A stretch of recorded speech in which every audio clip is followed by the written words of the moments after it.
Ohio State's offensive line takes another hit as starting center Seth McLaughlin suffers a significant injury during practice.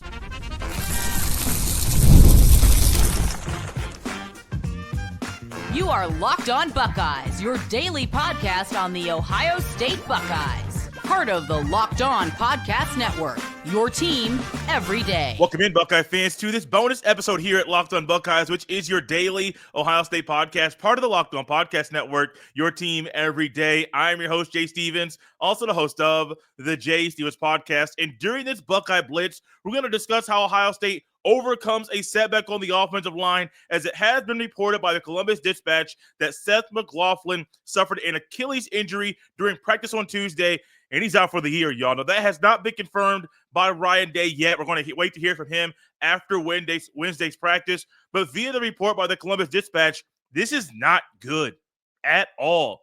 I'm not going to hear to sugarcoat it and say, oh, an Achilles, Ohio State can easily overcome this. I'm not here to do that. Ohio State's already lost their starting left tackle in Josh Simmons. They tried Zen Mahal to get left tackle. He got hurt. Also, I truly don't think if he was healthy, he would be staying at that spot. You got Donovan Jackson. You got Carson Hinzman back in the starting lineup. You got Tego Chabola at right guard. I think the five right now, if healthy, if McLaughlin were healthy, I think this is a five you want to roll throughout the rest of the year with. Now you have a center who was transferred in from Alabama. He received midseason All-American honors from numerous outlets. He was doing a lot of things right and really the anchor of the Buckeyes offensive line. Losing one starter at left tackle, losing another one at center, potentially we think it's going to be confirmed by Ryan Day this evening. It's not good. But this is one thing that I think for Justin Frye, the way that he has gone about this year and gone about this season and been able to overcome certain obstacles and really get the offensive line hitting in a great clip at this point in the year, that shows to what he has done in the film room, what he's done on the practice field to get this five working together. You literally moved your left guard to left tackle, a spot that he's never played, that he's not suited to play, playing good ball out there. A guy who hadn't played really much at all this year in Carson Hinzman, you pull him up off the bench, use his experience from a year ago. Hey, we need you here at left guard in this big game right here. Play phenomenal against Penn State and may have been the best offensive lineman on that day. You bring in Seth McLaughlin. He fit right in. The issues people thought he was going to have in Columbus, he doesn't have. And what we are seeing right now from the Buckeyes offensive line is a level of stability that is needed for Ohio State to go through this gauntlet of the rest of their season. Indiana this weekend, top 5 matchup. The game next weekend. Potential rematch with Oregon the week after that. And then the playoffs. So there's no more cupcakes. There's no more ability for Ohio State to sleepwalk through anything. You also want all of your starters there. And losing Seth McLaughlin is tough. It's rough. And if you're a starting quarterback, Will Howard wants to roll into every single game with the guy who he trusts there at center. That's his running mate. They work together. He's the guy at Seth McLaughlin that helps keep Will Howard upright and helps keep open the holes and calls out the communication on the offensive line. The center's job is one that is very tough for most people, tough to describe and talk about because there's so many things the center does that you don't see or you don't know about because he's kind of just in that position where you just roll out there and figure things out on the fly, got to do your studying, got to be in the film room, all of those things. And losing a guy that's going to be in the pros in the future, that's tough.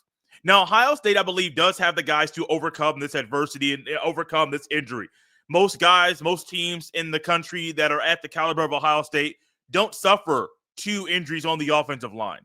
However, I think what we have seen from Ryan Day, even over the past few years, and what we've seen from the O-line this year, Ryan Day has found ways in rooms that have been hit by the injury bug, significantly hit by that bug, specifically the running back room. Ryan Day has found ways for that room to kind of get guys to play better, call on guys to play bigger roles. Think about Chip Trainum. Think about Dallin Hayton a couple of years ago in the game against Michigan. He has found ways to get guys to play outside of themselves and play better football than they've ever played at Ohio State. And the same goes for the offensive line right now. Losing 2 starters, it sucks.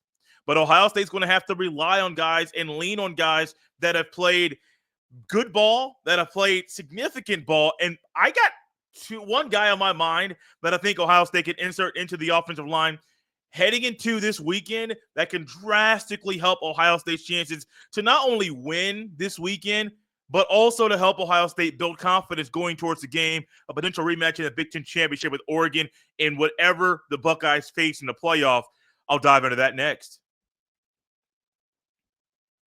This bonus episode is brought to you by Mint Mobile. I love a great deal as much as the next guy, but I'm not going to crawl through a bed of hot coals just to save a few bucks. It has to be easy. No hoops, no BS. So when Mint Mobile said it was easy to get wireless for $15 a month with the purchase of a 3-month plan, I called them on it. Turns out it really is that easy to get wireless for $15 a month. The longest part of the process was the time I spent on hold waiting to break up with my old provider. To get started, go to mintmobile.com/lockedoncollege. There you'll see that right now, all 3-month plans are only $15 a month, including the unlimited plan.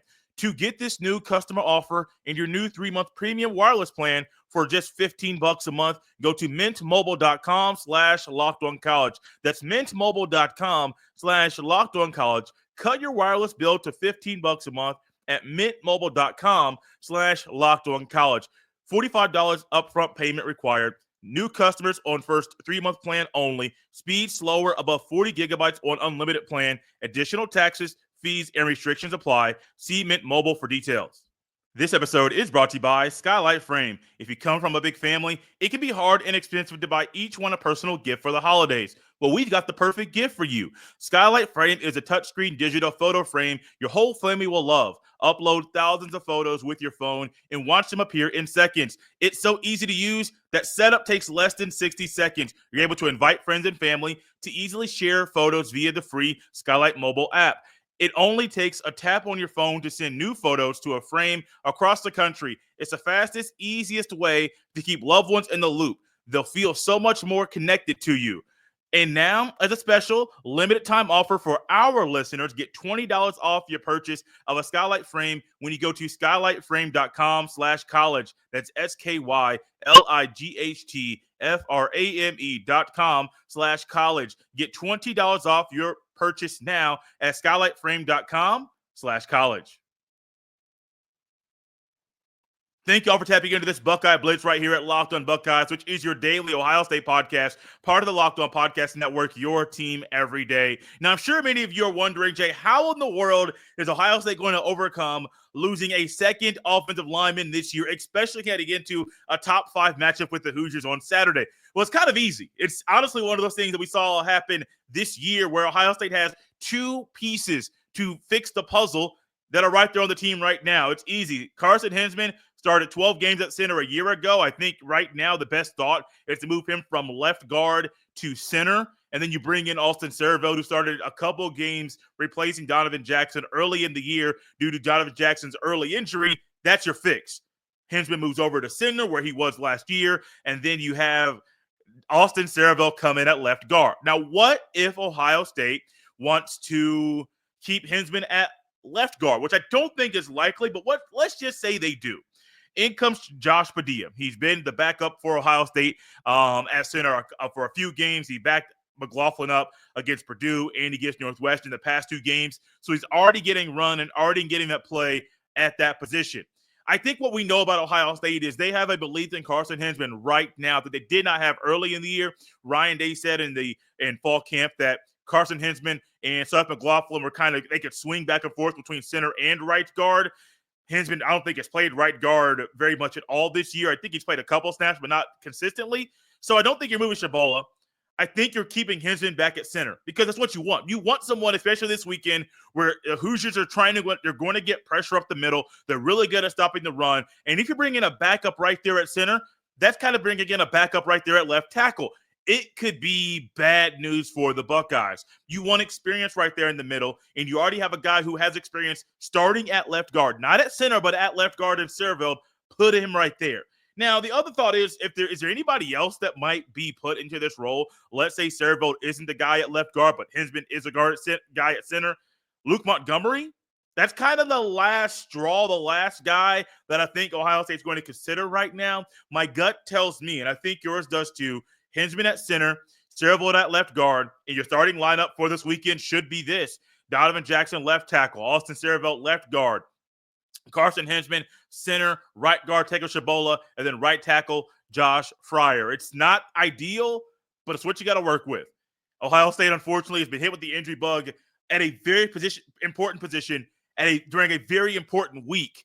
And right now, if Ohio State doesn't tackle this in the way that we think they should, maybe their plan is different and better, but I don't truly think you're going to try to put in a guy in Luke Montgomery in this week, during this week against that good front seven at the Indy, the Hoosiers have, to say, oh, we're going to throw you right in there to the fire. Hopefully you survive. I don't think that's going to happen. I think it's Hinzman.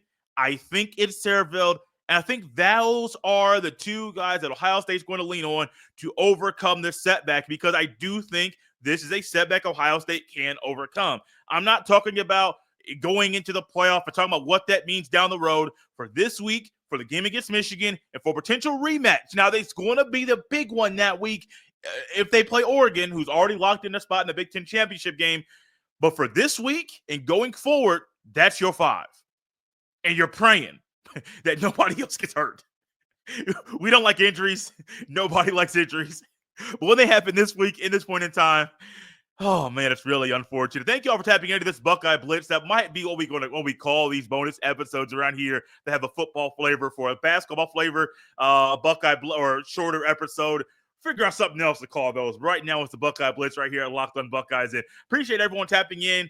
Don't like coming in here in any day doing a show about an injury, but this is significant, and we had to highlight it before tomorrow's show. Trust me, tomorrow got some good stuff coming for you. Going to highlight some stuff about Denzel Burke, why I'm excited and why I think his confidence is going to come back this weekend against the Hoosiers.